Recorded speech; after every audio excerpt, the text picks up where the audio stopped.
Hello students, how you? Hope all good. तो चलिए फटाफट बिना टाइम पास किए हुए आते हैं अपने टॉपिक पे।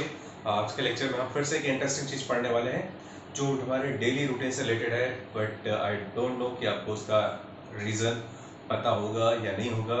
बट टॉपिक क्या है एग्जैक्टली मैं वो भी हमको नहीं बताऊंगा, थोड़ा सस्पेंस रखता हूँ।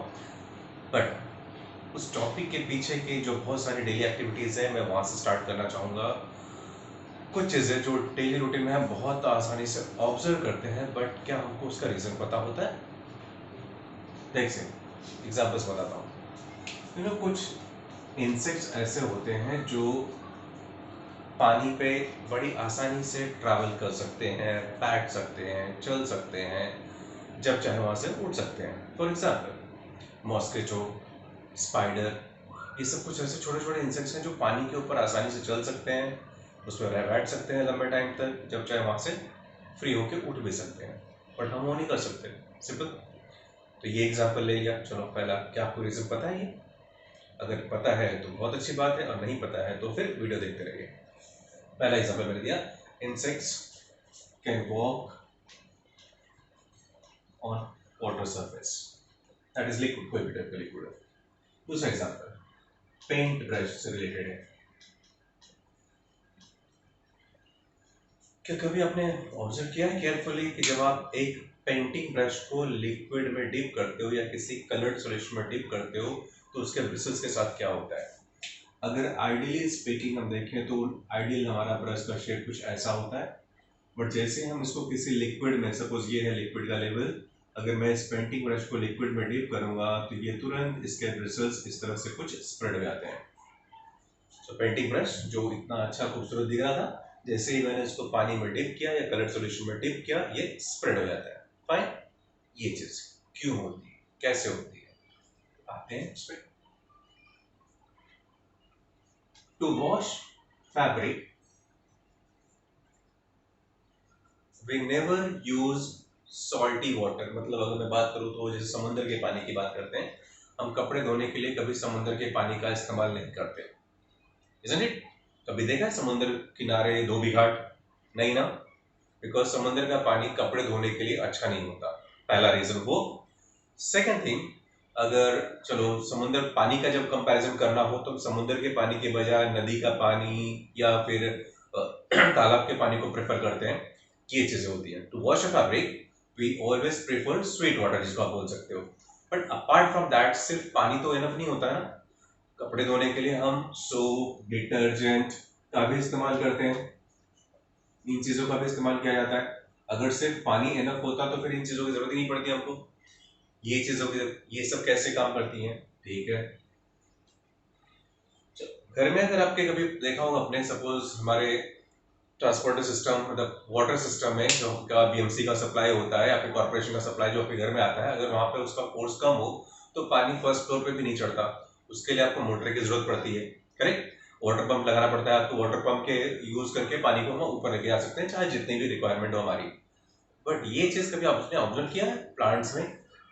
प्लांट्स इतने से लेके 50-60 फुट तक लंबे प्लांट्स होते हैं जो पानी अर्थ से एब्जॉर्ब करते हैं और टॉप ऑफ द स्टेम तक लेके जाते हैं। कभी सोचा है वो प्लांटिंग सिस्टम कैसे पानी को इतना ऊपर लेके जाता है? वहां तो कोई हमारे पास ना कोई टुल्लू पंप लगा होता है, ना इलेक्ट्रिसिटी लगी होती है, फिर भी पानी वो प्लांट एब्जॉर्ब करता है और टॉप ऑफ द स्टेम तक बड़ी आसानी से लेके चले जाता है। कैसे करता होगा ये? Water absorption by plant.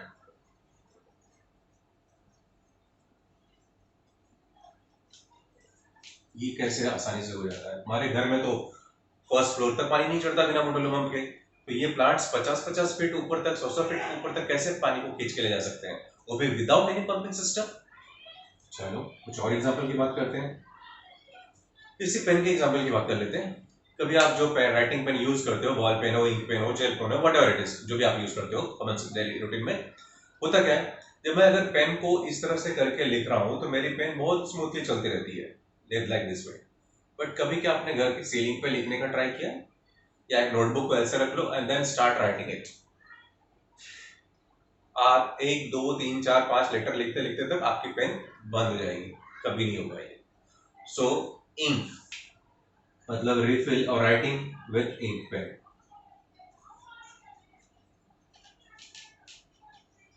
ये चीज, fabrics, tissue paper, blotting paper, ये सारे पेपर जैसे ही पानी के कांटेक्ट में आते हैं या किसी भी लिक्विड के कांटेक्ट में आते हैं, न्यूज़पेपर को ही ले लो, ये सारे जैसे चीजें पानी के कांटेक्ट में आती हैं तुरंत पानी को सक करना स्टार्ट कर देती हैं। ये सब कैसे होता होगा? दैट एब्जॉर्प्शन ऑफ वाटर,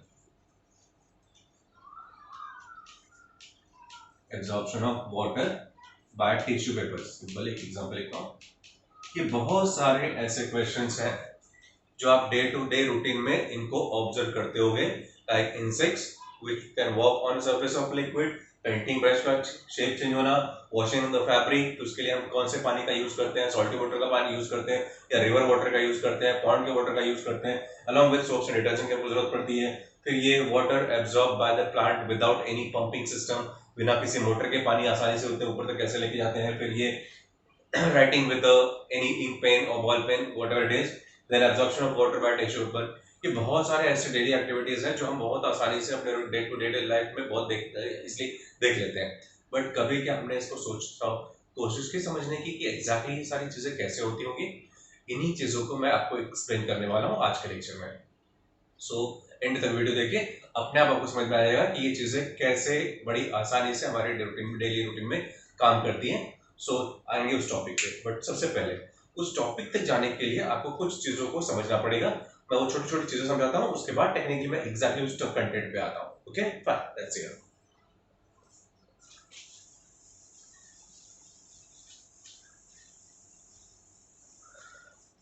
हमारी लाइफ में ऐसे बहुत सारे फोर्सेस हैं, but all substances are made up of molecules are made up of atoms, और जो आपस में इंटररिलेटेड होते हैं with a force that is called intermolecular force। कोई भी सब्सटेंस हो, चाहे सॉलिड फॉर्म में हो, लिक्विड फॉर्म में हो या गैसेस फॉर्म में हो, सबके बीच में कुछ ना कुछ इंटरमॉलिक्यूलर फोर्स होता है, and that is always attractive, intermolecular force of attraction. अब इस इंटरमॉलिक्यूलर फोर्स का ही ये कहीं ना कहीं ये रोल है, जो मैं आपको सारे ये पॉइंट्स मैंने बताया ना, ये सारे उसी पे डिपेंडेंट है। तो सबसे पहले मैं आपको छोटी छोटी चीजें क्लियर कर दूं, what is intermolecular force. First point, intermolecular force, so it's very clear, force between the two molecules either of the same substance or different substances। ठीक है, दो मॉलिक्यूल सेम सब्सटेंस के हो या दो अलग अलग सब्सटेंसेस के हो, उनके बीच में जो फोर्स काम करता है that is called intermolecular force of attraction. अब ये इंटरमॉलिक्यूलर फोर्स ऑफ अट्रैक्शन दो टाइप का होता है। अगर वो दोनों मॉलिक्यूल्स सेम सब्सटेंस के हैं तो that force is known as cohesive force, that is known as cohesive force. अगर वही दोनों सब्सटेंसेस या वही दोनों मॉलिक्यूल्स दो अलग अलग सब्सटेंसेस के हैं तो that force is known as adhesive force। क्या बोलते हैं इसको? adhesive force। if molecules are of the two same substances so then that is same cohesive force। अगर वो दोनों मॉलिक्यूल जिनके बीच में इंटरमॉलिक्यूलर फोर्स ऑफ अट्रैक्शन काम कर रहा है या अट्रैक्ट कर रहा है, वो दोनों अलग अलग सब्सटेंसेस के होते हैं तो that is called adhesive force। Fine, cohesive force, adhesive force।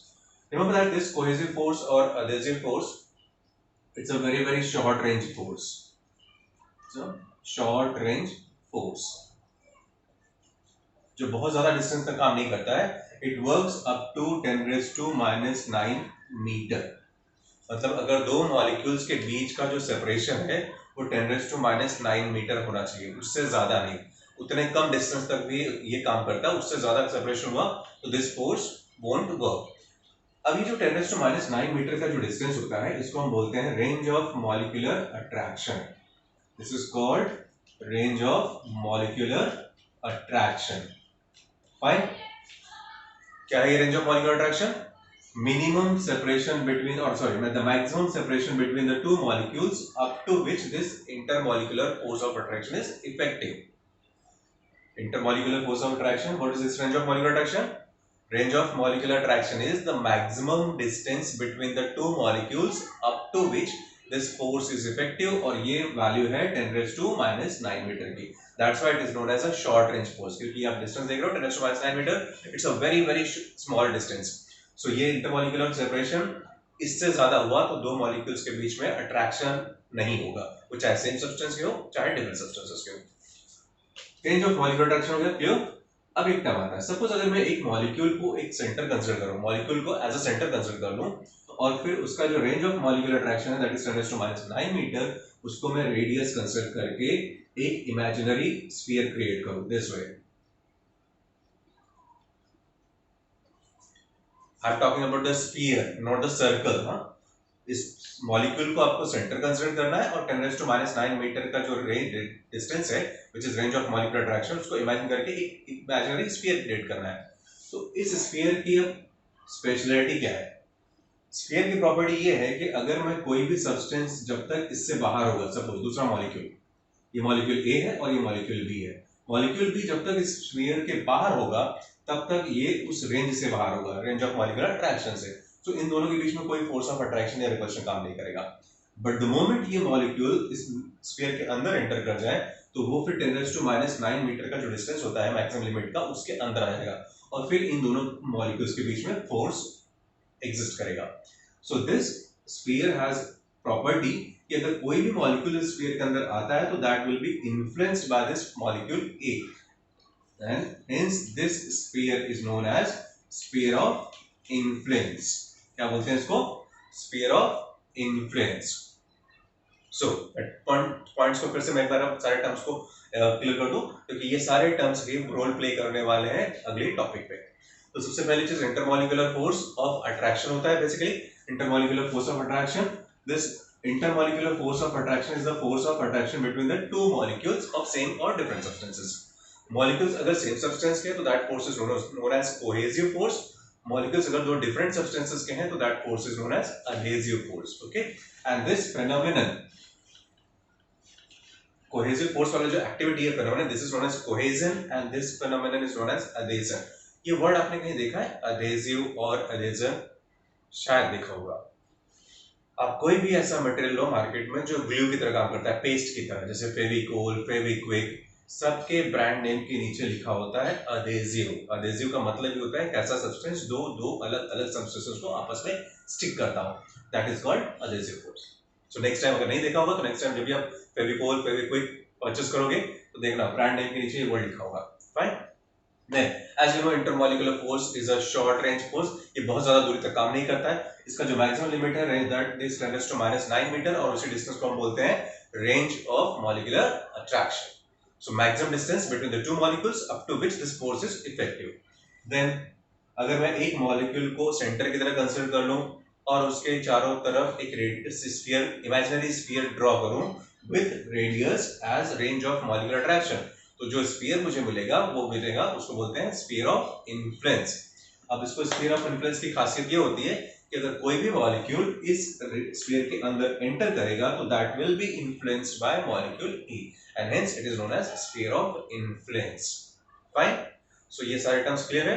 अब इन सारे टर्म्स के बेस पे मैं आपको एक्सप्लेन करने वाला हूं the reason behind that different equations या डिफरेंट एक्टिविटीज जो मैंने आपको बताया उनके पीछे कौन सी थ्योरी काम करती है वो आपको इससे समझ में आएगी।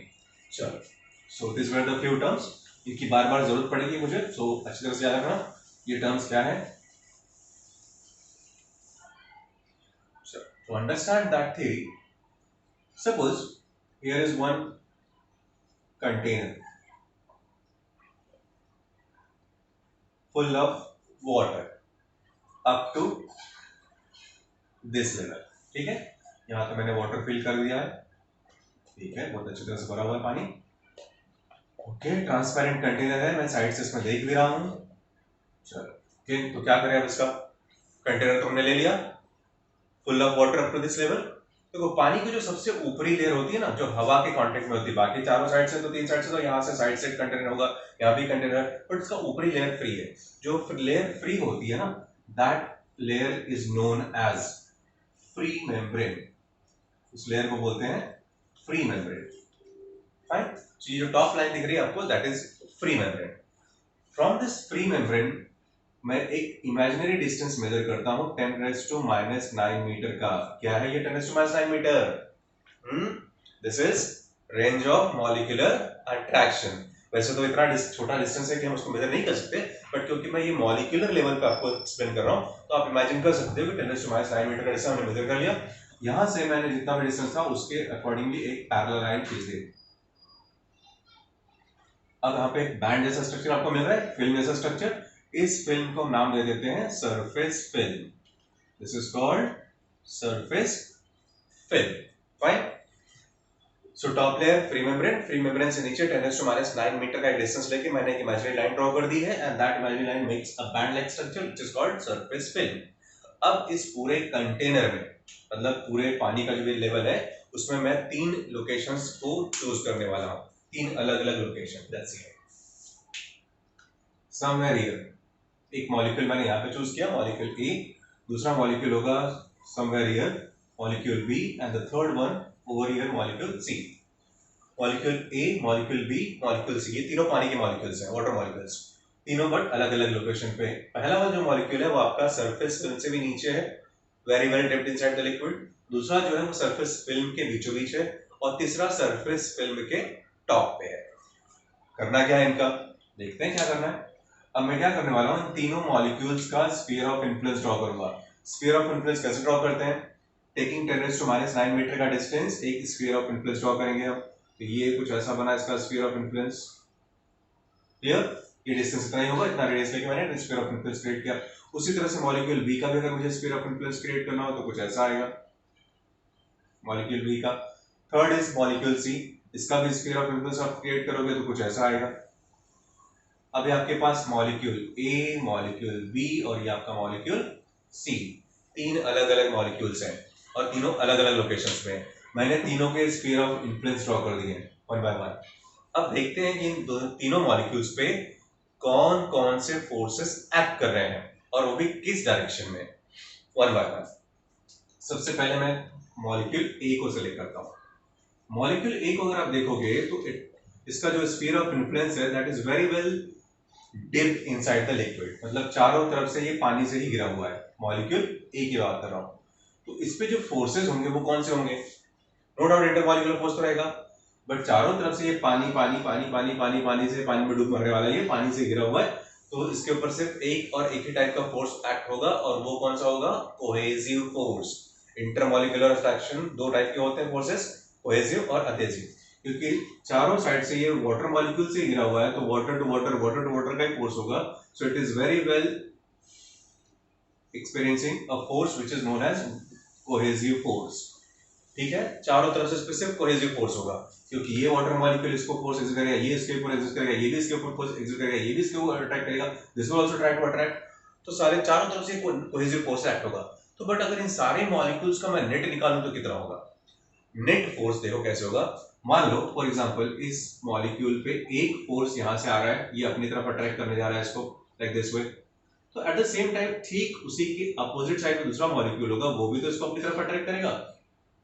दोनों forces equal in magnitude but opposite in direction हो जाएंगे। ठीक है, उसी तरह से अगर मैं एक मॉलिक्यूल यहाँ पे चूज करूं जो इसको अपनी तरफ खींच रहा है, तो at the same time same उतने डिस्टेंस पे एग्जैक्टली अपोजिट साइड में दूसरा मॉलिक्यूल होगा जो उसको अपनी तरफ खींचेगा। तो इन दोनों का फोर्स 0, इन दोनों का नेट 0। उसी तरह से कोई भी मॉलिक्यूल अगर कंसीडर करते हो तो ठीक उसके अपोजिट साइड में सेम डिस्टेंस पे दूसरा मॉलिक्यूल होगा जो उसको पुल कर रहा होगा। तो नेट फोर्स इस पे जो हमारा आएगा एफ नेट, वो होगा 0। मतलब मॉलिक्यूल के ऊपर कोई एक्सटर्नल फोर्स एक्ट नहीं कर रहा है। अगर मॉलिक्यूल के ऊपर कोई एक्सटर्नल फोर्स नहीं एक्ट कर रहा है या तो that means system is completely stable. अब ये मॉलिक्यूल कंप्लीटली स्टेबल है। फाइन, ठीक, दैट वाज मॉलिक्यूल ए। अब चलते हैं मॉलिक्यूल बी के पास। मॉलिक्यूल बी को अगर आप देखोगे तो मॉलिक्यूल बी का जो स्फीयर ऑफ इन्फ्लुएंस है उसका एक सर्टेन पार्ट एयर में है जो फ्री मेम्ब्रेन से ऊपर है, बाकी का पूरा पार्ट कहां पे है, लिक्विड के अंदर। तो नो डाउट ये मॉलिक्यूल बी 2 टाइप के मॉलिक्यूल से कनेक्ट है। किससे, एक तो वाटर से और दूसरा एयर से। तो वाटर टू वाटर का जो फोर्स होगा वो कौन सा होगा, कोहेसिव फोर्स, और वाटर टू एयर का जो फोर्स होगा वो कौन सा होगा, हमारा अडेसिव फोर्स। तो ये 2 टाइप के फोर्सेस एक्सपीरियंस कर रहा है, कोहेसिव और अडेसिव। क्लियर है, water to water cohesive, water to air sorry water to water cohesive and water to air adhesive. Fine, ये 2 टाइप के फोर्स एक्सपीरियंस कर रहा है। अब इन दोनों को भी कंपेयर कर लेते हैं, इसका जो नेट फोर्स होगा वो किधर होगा। देखो ये सारे water molecule water to water, अगर जब आप इनका नेट फोर्स निकालोगे ना तो ये सारे वाटर मॉलिक्यूल बी को नीचे की तरफ खींच रहे होंगे, ये आपका नेट कोहेसिव फोर्स हो गया। बट जब आप इन सारे अडेसिव फोर्सेस की बात करोगे तो इनका जो रिजल्टेंट निकलेगा वो वर्टिकली अपवर्ड डायरेक्शन में रहेगा, वो Fa हो गया। तो मतलब मॉलिक्यूल बी पे दो फोर्स एक्ट कर रहा है, एक वर्टिकली डाउनवर्ड, दूसरा वर्टिकली अपवर्ड। तो नेट रिजल्टेंट फोर्स किसकी तरफ होगा? रिजल्टेंट फोर्स होगा डेफिनेटली उसकी तरफ जिसका मैग्नीट्यूड ज्यादा होगा। अगर मैं इन दोनों को कंपेयर करता हूं तो इसमें resultant cohesive force will be of very very high magnitude compare to Fa, क्योंकि वाटर टू वाटर का जो कोहेसिव फोर्स होता है वो बहुत ज्यादा स्ट्रांग होता है compare to water to air adhesive force. तो इन दोनों का जो रिजल्टेंट हमारा आएगा वो डेफिनेटली वर्टिकली डाउनवर्ड डायरेक्शन में रहेगा। तो इसका FC is very very greater than FA and hence F net जो होगा वो किधर होगा? Vertically downward. मतलब उस पर एक अनबैलेंस फोर्स एक्ट करता रहेगा वर्टिकली डाउनवर्ड। तो डेफिनेटली ये मॉलिक्यूल कैसा होगा? Unstable. B will be unstable. अब मैं मॉलिक्यूल सी की बात करता हूं। होप समझ में आया आपको मॉलिक्यूल ए मॉलिक्यूल बी। अब चलते हैं मॉलिक्यूल सी पे। मॉलिक्यूल सी का अगर आप स्फीयर ऑफ इन्फ्लुएंस स्टडी करोगे तो इसमें भी आप पाओगे कि 50% जो इसका स्फीयर है वो हवा में घूम रहा है और 50% लिक्विड के अंदर है। तो अब जो लिक्विड के अंदर है उस पर वाटर होंगे, वाटर मॉलिक्यूल्स, और जो हवा में है वहां पे एयर मॉलिक्यूल्स होंगे। तो सारे वाटर टू वाटर क्या करेंगे? इसको कोहेसिव फोर्स अप्लाई करके इसको नीचे की तरफ खींचेंगे, और जो एयर मॉलिक्यूल्स होंगे उस पर एडेसिव फोर्स अप्लाई करके ऊपर की तरफ खींचेंगे। तो इसकी भी समरी देख लेते हैं। मॉलिक्यूल का net cohesive force, net adhesive force. तो मॉलिक्यूल सी पे भी दो फोर्सेस हैं, कोहेसिव एंड एडेसिव। ये दोनों फोर्सेस इसके ऊपर एक्ट कर रहे हैं। फाइन। अब इनमें क्या लगता है आपको? दोनों इक्वल होंगे?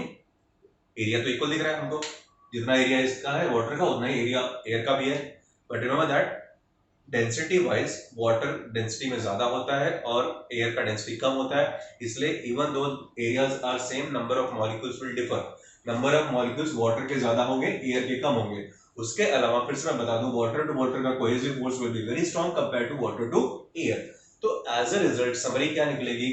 यहाँ पे भी वही लॉजिक काम करेगा, FC is very very greater than FA, so as a result जो resultant force होगा वो आपका vertically downward आएगा, so F net will be in the downward direction। मतलब ये मॉलिक्यूल के ऊपर भी एक अनस्टेबल फोर्स एक्ट करता रहेगा वर्टिकली डाउनवर्ड डायरेक्शन में। So definitely the result will be molecule C is also unstable। Fine. अब ये समरी देखो ब्रीफ में अच्छी तरह समझ लो। मॉलिक्यूल ए जो पानी में कंप्लीटली डूबा हुआ था वो कंप्लीटली स्टेबल है क्योंकि उसके ऊपर कोई भी एडिशनल फोर्स नहीं लग रहा है, नेट फोर्स उसका जीरो है, मॉलिक्यूल कंप्लीटली स्टेबल है, जिसके ऊपर कोई फोर्स नहीं, डेफिनेटली वो एकदम बिंदास रहता है, कोई टेंशन नहीं है उसको, कोई टेंशन नहीं है तो आराम से बैठा रहेगा। सिंपल। मॉलिक्यूल बी और मॉलिक्यूल सी की समरी लगभग सेम थी। दोनों उस पे दो दो टाइप के फोर्स थे, कोहेसिव फोर्स और एडहेसिव फोर्स, जिनमें कोहेसिव फोर्स का मैग्नीट्यूड ज्यादा था और कोहेसिव फोर्स क्या करेगा? फिर इनको नीचे की तरफ खींचेगा। मतलब summary of this entire discussion is कि अगर कोई भी मॉलिक्यूल इस सरफेस फिल्म के अंदर है लाइक बी एंड सी, तो वो हमेशा एक अनबैलेंस्ड फोर्स एक्सपीरियंस करता है और वो भी वर्टिकली डाउनवर्ड डायरेक्शन में। समझ में आया? कोई भी मॉलिक्यूल जो इस एरिया में रहेगा सरफेस फिल्म के अंदर वो हमेशा एक अनबैलेंस्ड डाउनवर्ड फोर्स पे एक्सपीरियंस करता रहेगा। उसका क्यों करेगा? उसका रीजन मैंने आपको यहाँ पे एक्सप्लेन कर दिया है, होप आपको समझ में आया होगा। सो इस एरिया में रहने वाला कोई भी वाटर मॉलिक्यूल होगा वो बैलेंस हो ही नहीं सकता, उसके ऊपर हमेशा एक अनबैलेंस्ड फोर्स कॉन्स्टेंटली एक्ट करता रहेगा, वो भी वर्टिकली डाउनवर्ड डायरेक्शन में। और उसका रिजल्ट क्या होगा? ये सारे मॉलिक्यूल जो इस एरिया में है वो कॉन्स्टेंटली ट्राई करेंगे नीचे उतरने के लिए कि वो सरफेस फिल्म के नीचे आ जाए। क्यों आना चाहेंगे? सिंपल सा लॉजिक भाई, जैसे मैं ये एरिया क्रॉस करूंगा सरफेस फिल्म का तो मेरे ऊपर सारा नेट फोर्स क्या हो जाएगा? जीरो। और नेट फोर्स जीरो होते मैं कंप्लीटली स्टेबल हो जाऊंगा, कोई टेंशन ही नहीं है, मैं आराम से बैठा रहूंगा। लेकिन जब तक मैं इस एरिया में रहूंगा तो मेरे ऊपर सर के ऊपर तो एक फोर्स रहेगा ना। कौन चाहता है फोर्स लेना? कोई नहीं चाहता। सब लोग चाहते हैं सर पे कोई हेडेक ना रहे, टेंशन ना रहे, सब फ्री फंड बैठे रहे। तो ऐसे तो बी ये भी चाहेंगे ना बेचारे, नीचे वाले आराम से बैठे हैं तो ये कैसे देख सकते हैं अपने आप को वहां पर उस एरिया में? तो इनकी भी कॉन्स्टेंटली कोशिश होती है कि कैसे भी करके हम इस एरिया में आ जाए ताकि हमारे सर पे जो प्रेशर है, फोर्स है, वो खत्म हो जाए। और यही इनकी कॉन्स्टेंटली कोशिश होती है कि कैसे भी करके इस एरिया में एंटर करें। बट प्रॉब्लम क्या है? क्यों नहीं कर सकते एंटर? क्योंकि नीचे जितने बैठे हैं वो कंप्लीटली स्टेबल हैं, जब नीचे वाले खसकेंगे तब तो ऊपर वाले नीचे आएंगे, नो डाउट प्रेशर है उनके ऊपर, लेकिन वो फोर्स इनको जबरदस्ती यहाँ नहीं देता, खुद की ताकत से वो नहीं आ सकते यहाँ पे जब तक कोई एक्सटर्नली फोर्स ना अप्लाई करे। तो यही रीजन होता है कि यहाँ वो आना चाहते हैं बट आ नहीं सकते। तो एज ए रिजल्ट क्या होता है, इस जो ऊपर से आपको एक पतली सी लेयर दिख रही है पानी की, जो सबसे ऊपरी परत, देखने में -5 में मैंने इतना मोटा दिखाया हुआ है बट इतना कुछ होता नहीं है, वही पतली सी लेयर होती है पानी की। जो पानी की जो सबसे ऊपरी लेयर होती है उस पर कॉन्स्टेंटली एक फोर्स एक्ट करता रहता है वर्टिकली डाउनवर्ड डायरेक्शन, और इसी फोर्स को हम बोलते हैं सरफेस टेंशन। क्या बोलते हैं? Surface tension. इस फोर्स का नाम दिया गया सरफेस टेंशन। अब सरफेस टेंशन क्यों बोलते हैं इसको, देख लो अच्छी तरह से, क्योंकि ये फोर्स सरफेस पे ही काम करता है, इसलिए सरफेस टेंशन बोलते हैं। अब समझ, जस्ट इमेजिन कि ये इसका फ्री मेम्ब्रेन था, अब इस पूरे फ्री मेम्ब्रेन पे क्या हो रहा है, वर्टिकली डाउनवर्ड डायरेक्शन में एक फोर्स एक्ट कर रहा है, करेक्ट, जो उसको नीचे की तरफ दबाने की कोशिश कर रहा है ताकि ये मॉलिक्यूल्स नीचे उतर जाए। बट ये पॉसिबल तो है नहीं, पॉसिबल नहीं है ना, क्योंकि नीचे वाले मॉलिक्यूल सब कंप्लीटली आराम से बैठे हुए हैं, जब तक वो जगह नहीं देंगे, स्पेस नहीं देंगे, तब तक ये नीचे आ नहीं सकते। बट ऊपरी सतह पे कॉन्स्टेंटली फोर्स जनरेट हो रहा है।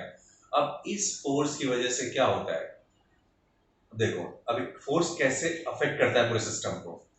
पानी जैसा पता है, कोई भी लिक्विड है, लिक्विड इज इलास्टिक, कोई भी चीज जो इलास्टिक है, जैसे फॉर एग्जांपल अगर ये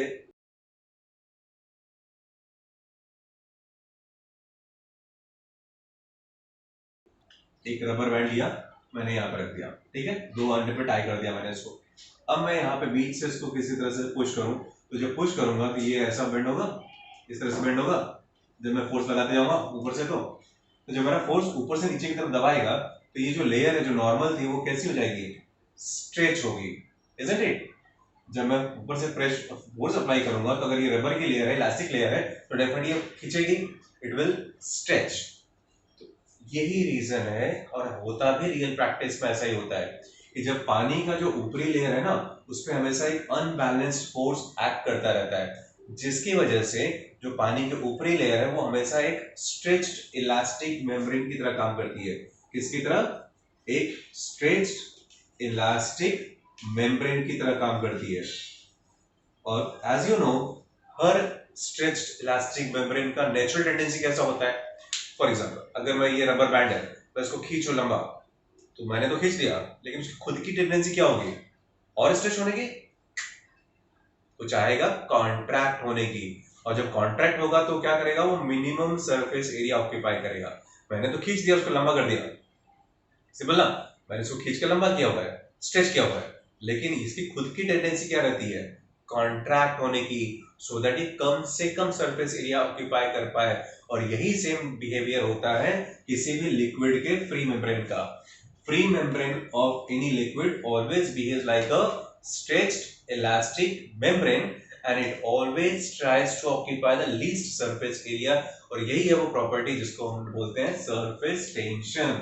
और ये अब मैं आपको लेके चलता हूँ उन सारे थियरीज पे कि कैसे हम एक्सप्लेन कर सकते हैं। So main motto of my discussion was, मैं आपको एक्सप्लेन करना चाहता था एक प्रॉपर्टी जिसको बोलते हैं सरफेस टेंशन। अगर आपको सरफेस टेंशन के बारे में पता है तो वो सारी चीजें हम एक्सप्लेन कर सकते हैं, जो पॉइंट्स मैंने आपको भी एक्सप्लेन किए वन बाय वन, हमारा लेक्चर स्टार्ट होने से पहले कुछ क्वेश्चंस बताए थे, कुछ ऑब्जर्वेशन बताए थे मैंने आपको, उन्हीं ऑब्जर्वेशन का रिजल्ट आपको आंसर यहाँ से मिलेगा सरफेस टेंशन से। सो होप समझ में आया हो आप सबको कि एग्जैक्टली सरफेस टेंशन क्या है। लाइक दिस, अगर ये लिक्विड का टॉप लेयर है, फ्री मेम्ब्रेन है, तो it always acts as a stretched elastic membrane, okay, and tries to occupy least surface area, fine, and this property of liquid is called as surface tension। ओ आपको समझ में आया होगा, यही है वो प्रॉपर्टी ऑफ सरफेस टेंशन। अब मैं आपको लेके चलता हूं उन सारे ऑब्जर्वेशंस के पीछे, और I will try to explain those properties. ये सरफेस टेंशन अगर नहीं होता, वो सारी चीजें कभी पॉसिबल नहीं होती जो हमको आसानी से दिखाई देती हैं डे टू डे रूटीन में। सिंपल। अगर आपको सरफेस टेंशन अच्छी तरह समझ में आ चुका है तो अब मैं आपको एग्जांपल्स पे लेके चलता हूँ वन बाय वन। सो अब तक का जो हमारा डिस्कशन था उसकी कंक्लूजन ये है कि जो लिक्विड का टॉप मेम्ब्रेन होता है वो हमेशा एक स्ट्रेच्ड इलास्टिक मेम्ब्रेन की तरह होता है और जो हमेशा कॉन्स्टेंटली ट्राई करता है कॉन्ट्रैक्ट होने की। फाइन। अब देखो, अगर आपको इसका प्रैक्टिकल डेमोन्स्ट्रेशन में देखना हो ना, तो it's a very very simple experiment. आप एक मेटालिक वायर का एक ऐसा रिंग जैसा स्ट्रक्चर बनाओ, एक वायर लो, उसको रिंग में कन्वर्ट करो, एक थ्रेड लो जिसका डायमीटर उससे भी ज्यादा होगा, डायमीटर थ्रेड डायमीटर से ज्यादा लंबा हो, तो दोनों एंड पे टाई करोगे तो कैसा बनेगा, कैसा स्ट्रक्चर बनेगा। ये थ्रेड है आपका, इसका लेंथ रिंग के डायमीटर से ज्यादा है, इसलिए ऐसा बेंडेड दिख रहा है आपको। आपको क्या करना है, कंटेनर में soap solution low, detergent with पानी और मिक्सचर तैयार करो, hold this, dip it inside the soap solution and take it out gently. You will find there will be a layer of liquid film. ऐसा कुछ एक film का layer बनेगा और उस फिल्म लेयर लिक्विड फिल्म में ये थ्रेड ऐसे फ्लोट करता रहेगा। फाइन। अब क्या करना है, take a pin and just rupture any of one side. मान लो मैंने पिन से ये साइड की फिल्म रप्चर की, तो अगर मैं जैसे इसको रप्चर करूंगा, ये जो थ्रेड जो रैंडमली फ्लोट कर रहा था ना, वो सडनली ऐसा स्ट्रेच हो जाएगा। अब ये कैसे होगा, let's see it testimony. This thread, जैसे मैंने एक साइड का लेयर रप्चर किया, ऑन द स्पॉट जो थ्रेड था वो ऐसे स्ट्रेच हो जाएगा। ये आप करके देख सकते हो। ये स्ट्रेच क्यों होगा, लिक्विड यहाँ पे रहेगा। स्ट्रेचिंग इसलिए होगा क्योंकि जैसे मैंने ये लेयर रप्चर की, यहाँ पे हवा आ जाएगी, ब्रेक हो गया। अब ये पूरा का पूरा ये लिक्विड यहाँ पे भरा हुआ है, पानी का फिल्म बना हुआ है, और ये जो थ्रेड दिख रहा था आपको ना, वो थ्रेड एक्ट करेगा एज अ फ्री मेम्ब्रेन। अगर ये फ्री मेम्ब्रेन है तो फ्री मेम्ब्रेन कैसी होती है, स्ट्रेच्ड इलास्टिक मेम्ब्रेन। दिख रहा है ना स्ट्रेच्ड, यहाँ पे स्ट्रेच था क्या, यहाँ पे रैंडमली मूव कर रहा था, फ्लोट कर रहा था, बट जैसे मैंने रप्चर किया ये स्ट्रेच हो गया। यही चीज होता, अगर मैं इस साइड की फिल्म को रप्चर करता तो ये थ्रेड कुछ ऐसा चले जाता और फिर यहाँ पे लिक्विड होता। सिंपल सा एक्सपेरिमेंट है, ये सारी चीजें आप घर पे करके देख सकते हो। This are the results of surface tension. अब मैं चीजें आपको एक्सप्लेन करता हूँ। मैंने पहला एग्जांपल आपको दिया था, कुछ इंसेक्ट्स ऐसे होते हैं जो पानी के ऊपर चल सकते हैं। क्या रीजन है उनका, रीजन यही है, अगर सरफेस टेंशन ना होता ना, तो ये सारी चीजें कभी नहीं हो पाती। यू नो, अब इंसेक्ट को भी एक्सप्लेन करने से पहले मैं और एक चीज एक्सप्लेन करूँ। सपोज मेरे पास एक पतला सा रबर बैंड है जिसको मैंने बिना स्ट्रेच किए हुए 2 पॉइंट्स पे फिक्स किया हुआ, बिना स्ट्रेच किए हुए। अब मैं एक लाइट वेट पिन लेता हूँ और उस पर हैंग करूंगा। मैं जैसे ही लाइट वेट पिन इस पे अब हैंग करने की कोशिश करूंगा ना, रिजल्ट क्या होगा मालूम है, ये वायर या थ्रेड ऐसे लटक जाएगा। एक रबर बैंड है, पतला सा रबर बैंड है, बिना स्ट्रेच किए मैंने इसको 2 पॉइंट्स पे फिक्स किया था और उस पर एक हल्की सी चीज लटकाने की कोशिश की। जैसे मैं उस हल्के से पिन को इस पर लटकाने की कोशिश करता हूँ, रबर बैंड स्लैंग को नीचे आ जाता है। अब क्या करूंगा, मैं इसको पिन को हटाऊंगा, रबर बैंड वापस पुरानी पोजीशन पे आ जाएगा। अब मैं क्या करूंगा, उस रबर बैंड को पहले अच्छी तरह से स्ट्रेच कर लूंगा, ऑलरेडी खींचा और फिर 2 एंड पे टाई किया। अब क्या करना है, फिर वही रबर पिन लो और फिर से इस पे हैंग करने की कोशिश करो। अब वैसे एक नहीं, आप 2-4 पिन को हैंग कर दो, ये रबर बैंड उसको बेयर कर ले जाएगा विदाउट स्लैंकिंग। पिछले केस में कैसे देखा हमने, एक पिन को भी बेयर नहीं कर पाया, फट से नीचे लटक जाता है, बट अब ये 3 से 4 पिन को भी बेयर कर ले रहा है। क्यों, क्योंकि ऑलरेडी अब ये स्ट्रेच है, अब नहीं स्ट्रेच नहीं होगा। ऐसा ही कुछ होता है पानी के साथ। पानी का जो ऊपरी लेयर होता है ना, सपोज अगर मैं एक कंटेनर है और यहाँ पे पानी है, तभी आपने देखा ऊपरी लेयर पे एक अनबैलेंस फोर्स होता है जिसको हम बोलते हैं सरफेस टेंशन, जिसकी वजह से ये मेम्ब्रेन ऑलरेडी स्ट्रेच होती है। जब मेम्ब्रेन ऑलरेडी स्ट्रेच्ड होगी तो ये हल्के फुल्के इंसेक्ट्स को बेयर कर ले जाएगी, और यही रीजन होता है कि इंसेक्ट जैसे मॉस्किटो, स्पाइडर, इतने लाइट वेट होते हैं कि पानी की सतह पे आसानी से बैठ सकते हैं और जब चाहे वहां से उड़ सकते हैं। हाँ, हैवी इंसेक्ट होगा तो ऑब्वियसली नहीं कर पाएगा वो, लेकिन लाइट वेट इंसेक्ट के साथ ये होता है। ये था मेरा पहला एग्जांपल, क्लियर। दूसरा एग्जांपल मैंने दिया था आपको पेंटिंग ब्रश का। जो पेंटिंग ब्रश जब हम ड्राई कंडीशन में होता है तो कुछ इस तरह का दिखता है, बट जैसे ही हम इसको एक कंटेनर में सपोज फुल ऑफ वाटर या कलर सॉल्यूशन है, यहाँ पे मैंने इंसर्ट किया, आपको पता है ना, ये जो टॉप लेयर होती है, यहाँ पे जितने मॉलिक्यूल्स होते हैं सब अनबैलेंस्ड होते हैं, और कोई भी अनबैलेंस या अनस्टेबल नहीं रहना चाहता, कोई भी फोर्स बेयर नहीं करना चाहता, तो ये बेचारे क्यों भुगते उस फोर्स को हमेशा लेके। ये लेकिन प्रॉब्लम ये है कि ये खुद तो जा नहीं सकते नीचे, तो ये हमेशा वेट करते रहते हैं कि कोई एक्सटर्नल बॉडी आए, कोई सहारा मिले हमको, जिसके हेल्प से हम यहाँ से भाग जाए, ताकि ये हेडेक खत्म हमारा। और इसलिए जैसे ही को हम इस पेंटिंग ब्रश को अंदर की तरफ इंसर्ट करते हैं, ये सारे वाटर मॉलिक्यूल जो अनस्टेबल थे एक एक पकड़ के चिपकते हैं ब्रशेस को, पहले मैं, और सब नीचे भागने की कोशिश करते हैं। और एज ए रिजल्ट होता है क्या है, ये पूरा का पूरा ब्रश स्ट्रेच हो जाता है। यही पेंटिंग ब्रश जब आप और नीचे लेके जाओगे तो फिर से आप देखोगे कि वापस से कोलैप्स हो जाता है। लेकिन जब तक वो इस टॉप एरिया में रहेगा, जैसे फ्री मेम्ब्रेन को टच करता है वो स्प्रेड हो जाता है। ये चीज है, यही है सरफेस टेंशन का इफेक्ट। अगर सरफेस टेंशन नहीं होता तो ये सारी चीजें पॉसिबल नहीं थी। तीसरी चीज मैंने बताया आपको, कपड़े धोने के लिए हम सॉल्टी वाटर का यूज नहीं करते। क्यों नहीं यूज करते?